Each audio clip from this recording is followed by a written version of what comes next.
Hi, I'm Robin Pickens, and I'm really excited to be joining you this Saturday along with a couple of my co-designers from Moda Fabrics. We have Sherri McConnell, Corey Yoder, Joanna Figueroa, Heather Briggs, and myself, all sharing some fun holiday ornament ideas to inspire you. So the other YouTube channels are listed below in the descriptions. Please check out everyone's for lots of good, fun, creative ideas. At my home, it's been Christmas for a while because my line that I was showing at Market is a holiday line that will ship to shops next summer. It's called Winterly, and it's a little bit of a nature view of Christmas. And it's got things in the line like little birds that are flying through the air. And one of the prints that was pretty fun for me to work on is this one triangle print, which has lots of little icons in it for the holidays. This is the print with a red background, and I also have it in this green version as well. And this motivated me to do more designing with some of these motifs for some cross stitch designs that I was doing. So one of the projects that I have for the holidays in cross stitch is my Winterly sampler, and this has the cardinal bird, a number of the trees, pine cones. Any of these would work really well for little ornaments, but that triangle print that I showed you, that specifically is something that I thought would lend itself really well to ornaments. So these are the Winterly Triangle Twosome ornaments, which you can do in cross stitch. These are all done up in 14 count Aida, but you could work on, a 28 count even weave or linen if you wanted. These ornaments can be done with the top and bottom triangle like it's shown here, or you can also just do one triangle and do ornaments that are part of the size. I also have another pattern that's called my Striped Sweet Petites, and that is a little alphabet of striped initials. And if you make that up in Christmas colors, this could also be really cute on your tree as little monogram ornaments for the members of your family. So for the Winterly Twosome Triangle ornaments, the pattern actually has 6 different ornaments. So this, if you did just the individual triangles, you'd actually have 12 ornaments, but 6 different designs. So you've got like some of the ones that I have on the tree back here with little birds, with some holly. This is one of the poinsettia that's in there. This one also has ornaments and a little wreath. Here's another one of the birds just done as the single triangle. I like these because they're so small. It's a really great way to use up extra Aida or linen that you might have from other projects because you don't need a very big piece. So I'm making a single triangle here that is going to be like one of my other designs. And I just get to use up these little extra scraps that I have cut off of my bigger pieces. So grab some of your Christmas colors of floss, and the patterns are spec'd for DMC colors, but use whatever you have and you like. Oh, and they also look really good in 3-inch wreaths. And I will show you a little bit about how I finish off these ornaments once I'm done, because this is actually, once you do the stitching on it, which I love to just stitch when I'm watching TV at night, once you do the stitching, then these are finished with a little piece of fabric on the back. This is from the Winterly collection, and a little thin piece of batting in between. And I've just sewn them together and then trimmed the piece. You can do a more traditional finishing off. You can also bind these. You can do a lot of things.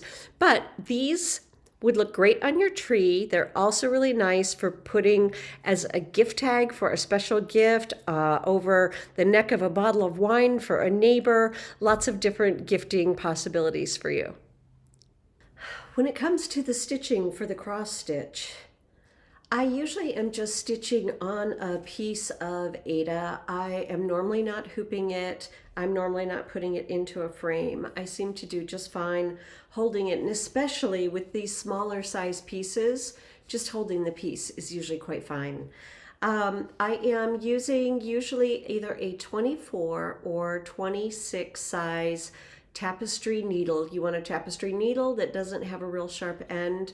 I really like the Cosmo needles a lot, and I like the Hiroshima tulip needles a lot. Those are some of my favorites.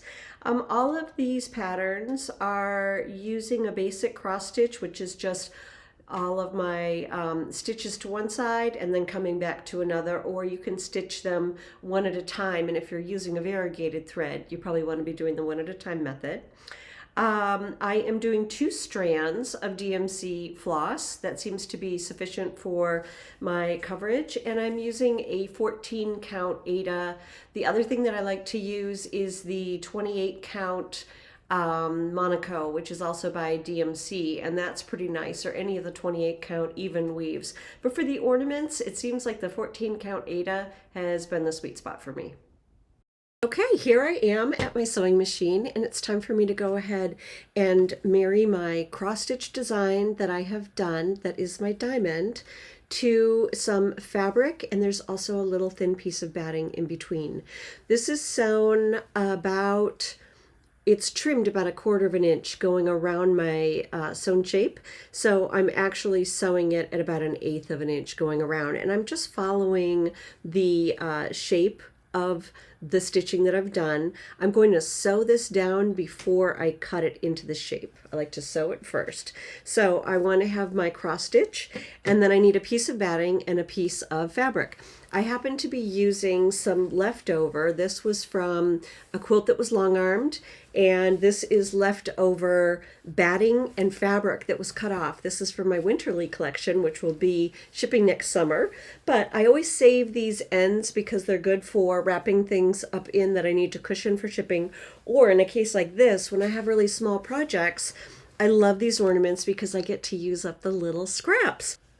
So I am starting at the top because chances are I might have a decoration up at the top as well that's going to cover any little back stitching that I do. I'm also using a thread color, which is the same as the Ada, which is white. I could sew this with a thicker thread. I could hand sew it with a color like a pearl cotton or something. If I really want to emphasize the stitching and have it show up more, that's also an option.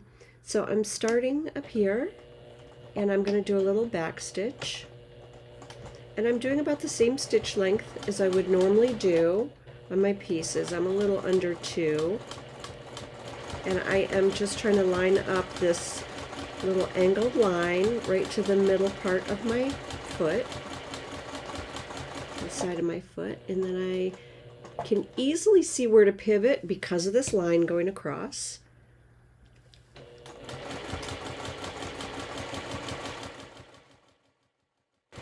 And I come to the end. I'm going to back stitch. There we go. All right, you can see that sewn down. There's a little tiny bit of poof to this because of the padding, which I like and I think looks really nice. So the next thing I'm going to do, I'm happy with this. This is how it looks from the back.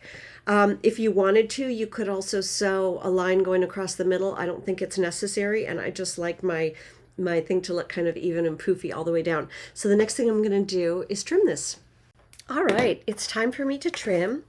So I'm going to put this down. I like to have the fabric side down. I like to have my cross stitch side on top.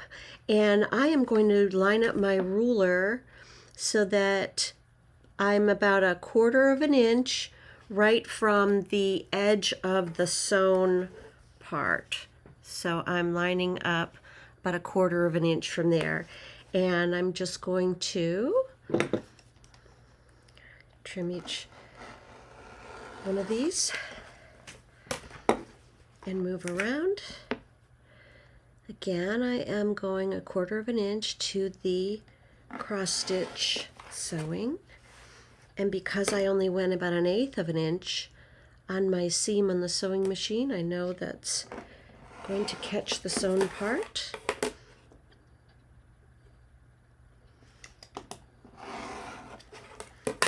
There we go. So now I have my nice little ornament with the fabric backing, and at this point I'm ready to put on the top. I like to just use a ribbon of types, and this is just done with a little knot, and it's just tacked to the back of this. Now, if I am worried that there's going to be any fraying on the edges of the Ada, there are a couple things that I can do. One of the options would be I could also put this on a piece of felt and cut it so that the felt overlaps.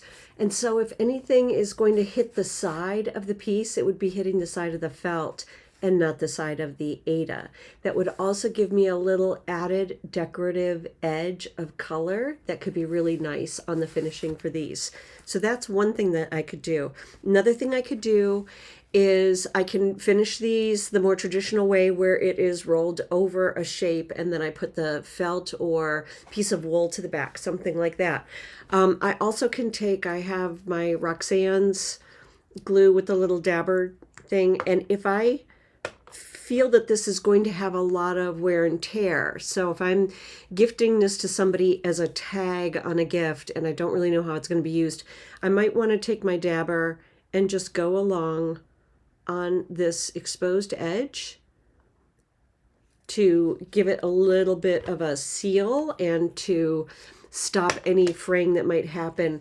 Because these are ornaments and they tend to sit on the tree, they don't get a lot of wear and tear. So I don't worry a whole lot about my Ada fraying.